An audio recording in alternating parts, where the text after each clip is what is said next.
SpaceX stock did not simply crash. In my view, this is the first real test for investors.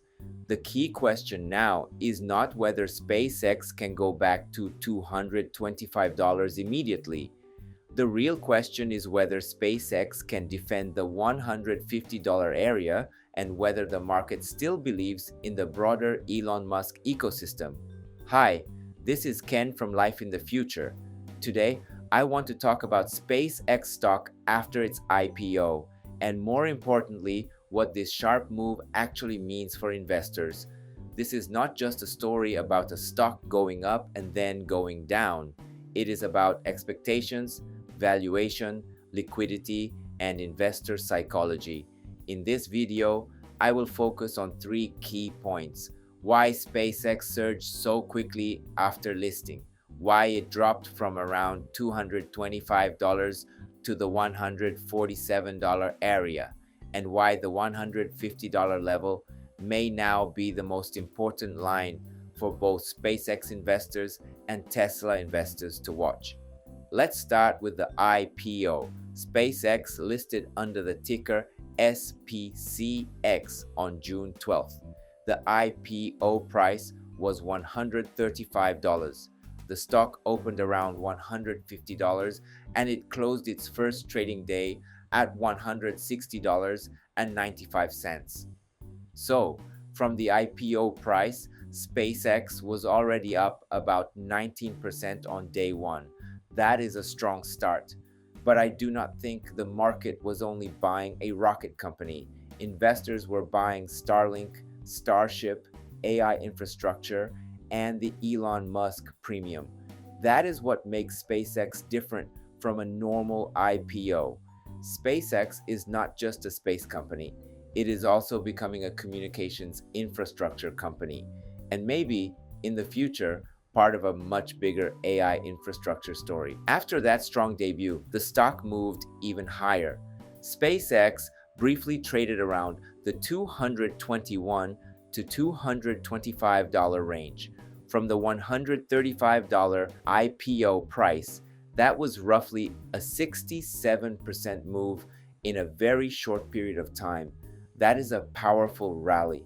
But as an investor, I think we need to be careful here. A strong company and a stock moving too fast are two different things. SpaceX may be one of the most important companies in the world, but that does not mean the stock price can rise in a straight line without any reset. One reason the stock moved so aggressively was likely the market structure. SpaceX had limited shares freely trading after the IPO. In other words, the float was relatively small. When the float is small, buying pressure can push the stock much higher, much faster. But the same thing works in reverse. When sellers appear, the stock can fall very quickly as well. So, in my opinion, the move to $225 was not only about fundamentals, it was also about supply and demand. Then came the drop. SpaceX fell from around $225 to the $147 area. That is about a 34% correction from the high. For a newly listed stock, that looks scary, but I do not see this as the SpaceX growth story collapsing. I see it more as the IPO excitement cooling down. The market looked at $225 and said, maybe this is too much, too soon. That does not mean SpaceX is weak. It means the stock needed to find a more realistic level after the first wave of excitement. There are four reasons behind this drop. First, profit taking. If investors bought near $135 and saw the stock move above $220 in just a few trading days, some of them would naturally take profits. That is normal, especially after an IPO. Short-term traders often enter quickly and exit quickly. Once selling starts, momentum can reverse fast. Second, the rally was simply too fast. I like the SpaceX story. I think Starship, Starlink, and future infrastructure opportunities are extremely important. But even great companies can become expensive in the short term. If the stock price moves ahead of the business reality, a correction becomes more likely. That is what I think happened here. Third, low float created high volatility. This point is very important. The business value of SpaceX did not change by 30% overnight, but the stock price moved dramatically because early trading conditions were unstable. Low float stocks can move sharply in both directions, so investors should not overreact to every daily move. The early stage after an IPO is often noisy. Fourth, investors reacted to reports about debt financing. This part can be misunderstood. Debt issuance itself is not always bad. It does not dilute shareholders in the same way as issuing new shares. But investors may ask a fair question. Why does SpaceX need more capital so soon after listing? Is Starship more expensive than expected? Does Starlink expansion require more investment? Is AI infrastructure becoming a bigger capital requirement? These questions can create pressure on the stock. But for me, the real issue is not the debt itself. The real issue is how that capital will be used.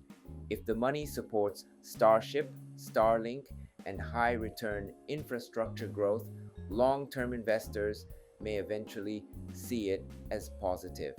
But if the market cannot clearly see the return on that investment, the concern may continue. Now, let's talk about the most important level. For me, that level is around $150.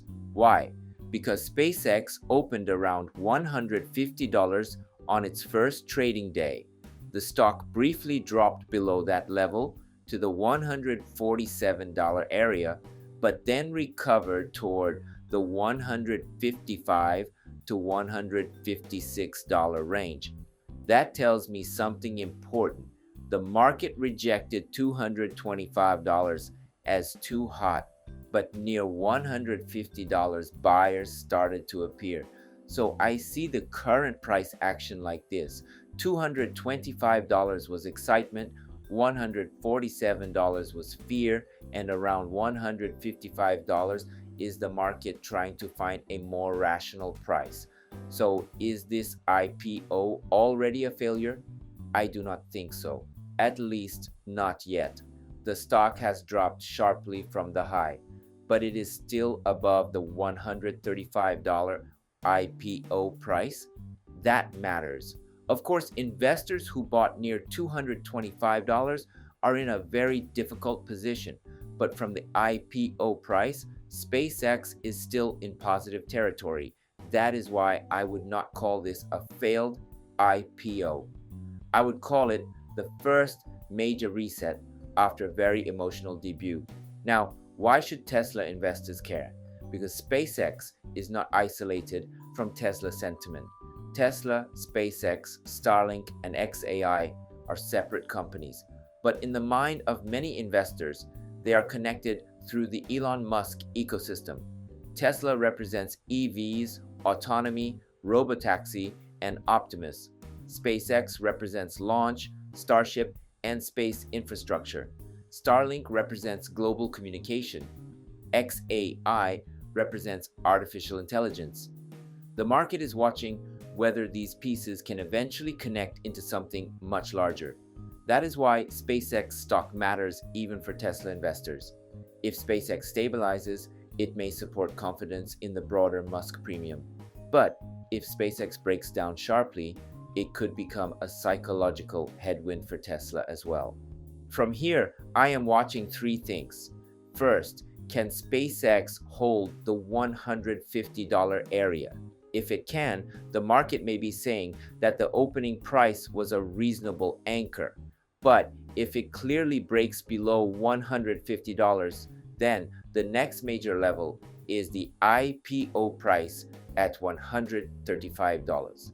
Second, how will SpaceX explain the use of capital? Investors need to understand whether debt financing is supporting growth or simply increasing risk.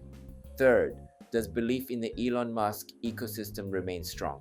This is not only about SpaceX, it is also about Tesla, Starlink, xAI, Robotaxi, Optimus, and Starship.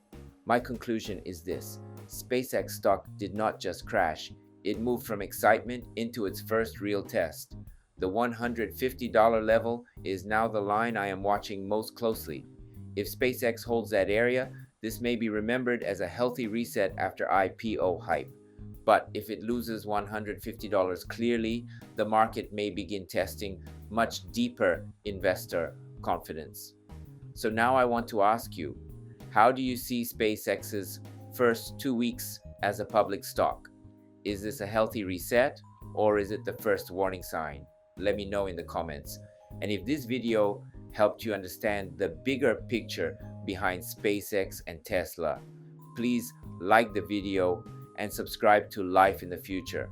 I share daily analysis on Tesla, SpaceX, AI, and the future of Elon Musk's companies.